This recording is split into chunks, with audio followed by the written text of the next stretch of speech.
දරුවනේ වර්ගඵලයේ පරිමිතිය ප්‍රශ්නයක් කියන්නේ සාමාන්‍ය පේපර් එකේ පළවෙනි කොටසේ B පාර්ට් එකේ ලකුණු 10ක අනිවාර්ය ප්‍රශ්නයක්.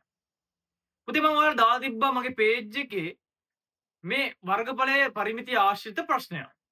බලමු පුතේ මෙන්න මේ ප්‍රශ්නෙට කොහොමද නිවැරදිව උත්තරයක් ලියන්නේ කියලා. හරි. පුතේ ගාන මෙහෙම තියෙනවා ABCD ඍජුකෝණාශ්‍රාකාර බිම් කටක පිහිටි කේන්ද්‍රික කෝණය අංශක 45ක් වූද PQC කේන්ද්‍රික ඛණ්ඩයක හැඩති පොකුණක් සහිත උද්‍යාන භූමියක් රූපයේ දැක්වේ. හරි. පුතේ රෝමිලකා එක අහනවා PQ චාප කොටසේ දිග සොයන්න. දැන් පුතේ මේක ඇත්තම කියන්නේ ABCD කියන මෙන්න මේ බිම් කඩේ කේන්ද්‍රික ඛණ්ඩයක හැඩති. ඒ කියන්නේ අරය 14ක් වෙච්ච කේන්ද්‍රික ඛණ්ඩය හැඩති පොකුණක් තියෙනවා. රෝමිලකා එක අහනවා මෙන්න මෙතන ඉඳන් මෙතනට. ඒ කියන්නේ පුතේ මෙන්න මේ චාප දිග සොයන්න කියලා. හරි. පුතේ චාප දිග හොයන සූත්‍රය තමයි 2πr ගුණ කිරීම 360න් θ.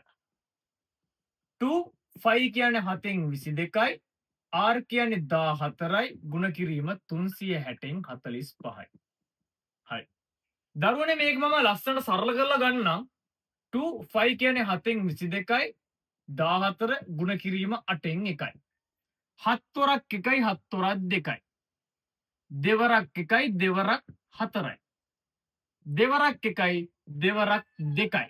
දැන් පුතේ මේ දෙක සහ 22 බෙදෙනවා දෙවරක් 1යි දෙවරක් 11යි. දැන් පුතේ 11යි මීටර කියලා පුතේ අපිට හම්බ වෙනවා මෙන්න මේ PQC කියන කේන්ද්‍රික ඛණ්ඩයේ චාප දිග. හරි. මම මේක පුතේ පැත්තකින් ලියා ගන්නම්කෝ. 11යි මීටර. ඊළඟ පුතේ අපෙන් අහන දෙවෙනි ප්‍රශ්නේ තමයි PQC පොකුණේ වර්ගඵලය. පුතේ මේ තියෙන කේන්ද්‍රික ඛණ්ඩ හැඩති පොකුණේ වර්ගඵලය තමයි අපිට රෝමන ඉලක්කම් 2 යටතේ අහලා තියෙන්නේ. මම මේක මාක් කළා. පුතේ වර්ගඵලය හදන්නම්. වර්ගඵලය සමාන පුතේ කේන්ද්‍රික ඛණ්ඩයක නැත්තම් වෘත්තයක වර්ගඵලය හොයන්නේ දරුවනේ 5r වර්ගයෙන්. වෘත්තයක වර්ගඵලය 5r වර්ගයෙන්. ඒකෙන් කේන්ද්‍රික ඛණ්ඩයක හොයන්න ඕන පුතේ කෝණය බලපානවා 360න් θ. 5 කියන්නේ 7න් 22යි r කියන්නේ අපි ආදේශ කරනවා 14 ගුණ කිරීම 14. ඇයි පුතේ r වර්ගයක්. ඒ හින්දා අරයන් දෙකක් අනිවාර්යයෙන් මෙතන ආදේශ වෙන්න ඕනේ. 360න් θ කියන්නේ පුතේ 45යි. 7න් 22යි මම තව ටිකක් සරල කරලා ලියනවා දරුවනේ මෙන්න මේ කෝණය 1 8න් 1යි. අපි කලිනුත් ගත්තා නේද? 7 වරක් 1යි 7 වරක් 2යි. දෙවරක් 1යි දෙවරක් 4යි. තව පුතේ ඉතුරු වෙන්නේ මොකද්ද? දෙවරක් 2යි 14ට දෙවරක් 7යි. දෙවරක් 1යි පුතේ මෙතනට 11යි. 11 වරක් 7 77යි මීටර. වර්ග මීටර. පුතේ වර්ගඵලයක් වෙනින්ද වර්ග මීටර වලින් තමයි උත්තරේ ලියන්නේ. හරි. පුතේ ඊළඟ ප්‍රශ්නේ අපෙන් අහනවා පොකුණේ වර්ගඵලය මෙන් ඉතිරි බිම් කඩේ වර්ගඵලය 43 වාරයක් විශාල නම් ඍජුකෝණාශ්‍රයේ දිග පළලමෙන් 7 ගුණයක් වන බව පෙන්වන්න. අන්න හොඳ ප්‍රශ්නයක් දරුවෝ අපෙන් අහලා තියෙනවා. මම ඒක විස්තර කරන්නම්. කියදර මෙහෙම මේ පොකුණේ වර්ගඵලය මෙන් මේ පොකුණ ඇර ඉතුරු කොටස පොකුණ හැර ඉතුරු කොටස පුතේ 43 ගුණයක් වැඩිලු. මේ පොකුණ හැර ඉතුරු කොටස. පොකුණ හැර ඉතුරු කොටස 43 ගුණයක් වැඩිලු. හරි. එහෙනම් පුතේ සම්පූර්ණයක් ගන්න කොහොමද? පොකුණ හැර 43 නම් පොකුණත් එක්ක ගත්තාම මුළු වර්ගඵලයේ දරුවනේ 44 ගුණයක් වෙන්න ඕනේ. හරි. එහෙනම් මුළු වර්ගඵලය පුතේ තිබ්බ 7ක් වර්ගඵලය පොකුණේ ඒ වගේ දරුවනේ 44 ගුණයක් මම ගන්නවා. හරි. 43 ගුණයක් තමයි දරුවනේ තියෙන්නේ ඉතිරි කොටසේ. මේ පොකුණත් එක්ක ගත්තාම පුතේ ඒක තව එකකින් වැඩි වෙලා 44 ගුණයක් වෙනවා. හරි. දැන් මම 77 මෙන්න පැත්තකින් ගුණ කරන්නම් 44න් 4 වරක් 7 28න් 8 දැම්මා දෙකක් ඉතුරුයි. 4 වරක් 7 28යි 2යි 30යි. ආයෙත් පුතේ ගුණ කරනවා 8යි දෙකක් ඉතුරුයි මෙතන 30යි. 8යි 8යි 3යි 3යි. ඒ කියන්නේ 3388ක් පුතේ එනවා සම්පූර්ණ බිම් කඩේම වර්ගඵලය. වර්ග මීටර්. හරි. දැන් පුතේ සම්පූර්ණ බිම් කඩේ වර්ගඵලය 3388ක් නම් ඍජු කෝණාංශික වර්ගඵලය හොයන්නේ දිග ගුණ කිරීම පළල. වර්ගඵලය සමානයි ඍජු කෝණාංශික පුතේ දිග ගුණ කිරීම පළල. සම්පූර්ණ වර්ගඵලය 3388 සමානයි.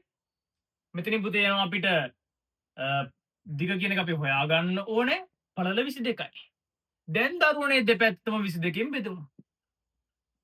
22ට 22 සුළු වෙනවා.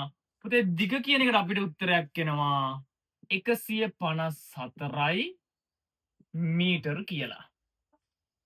දැන් අපෙන් අහන්නේ මොකද්ද? ප්‍රශ්නේ අහන්නේ පළල මෙන් 7 ගුණයක්ලු දිග කියලා. පළල මෙන් 7 ගුණයක්. බලමුද පුතේ 7 ගුණයක්ද කියලා. 154 බෙදනවා 22කින්. බලමු 22 ඒවා 7ක්ද කියලා. 4 දැම්ම එකක් ඉතුරුයි 14කයි පළල. ඔව් පුතේ ඔන්න 7 ගුණයක් කියලා උත්තරය එනවා. ගාන. හරි. අපි යමු පුතේ ඊළඟ ප්‍රශ්නෙට.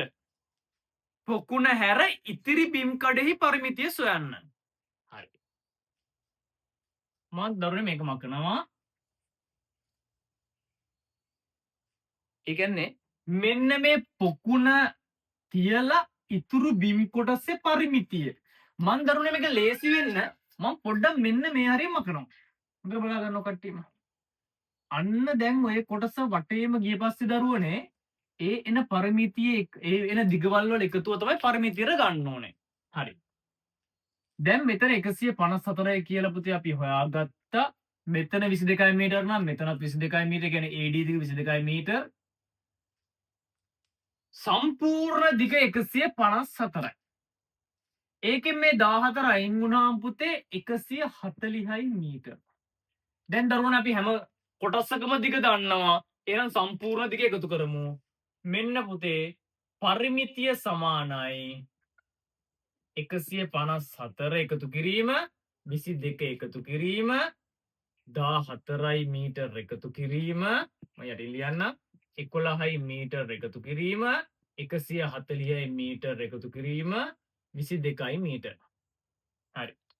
පුතේ උඩරිම උත්තරය කීයක් එනවද අපිට ඔක්කොම ලියලා තියෙන 1 2 3යි 4යි 5යි 6යි 1 2 3යි 4යි 5යි 6යි එකතු කරමු දරුවනේ. දැන් මෙතන අපි පල්ලට එකතු කරමු 154යි මෙතනත් ආයෙ 154ක් එනවා 22යි 44ක් එනවා 11ක් එනවා. දරුවනේ මෙතන 12යි 13න් 3 දැම්මා එකක් ඉතුරුයි 10යි 15යි 1යි 16න් 6 දැම්ම එකක් ඉතුරුයි. මෙන්න පුතේ යනවා 363යි මීටර. දවසක් ගානක් වැඩපිළිවෙලේ මෙන්න පුතේ අද වර්ගඵලයේ ප්‍රශ්න මම සාකච්ඡා කරා. එහෙනම් අපි ඊළඟ ප්‍රශ්නයෙන් හෙට හම්බෙමු. ඒකත් පුතේ උත්තරේ හදලා ලෑස්තිලා ඉන්න.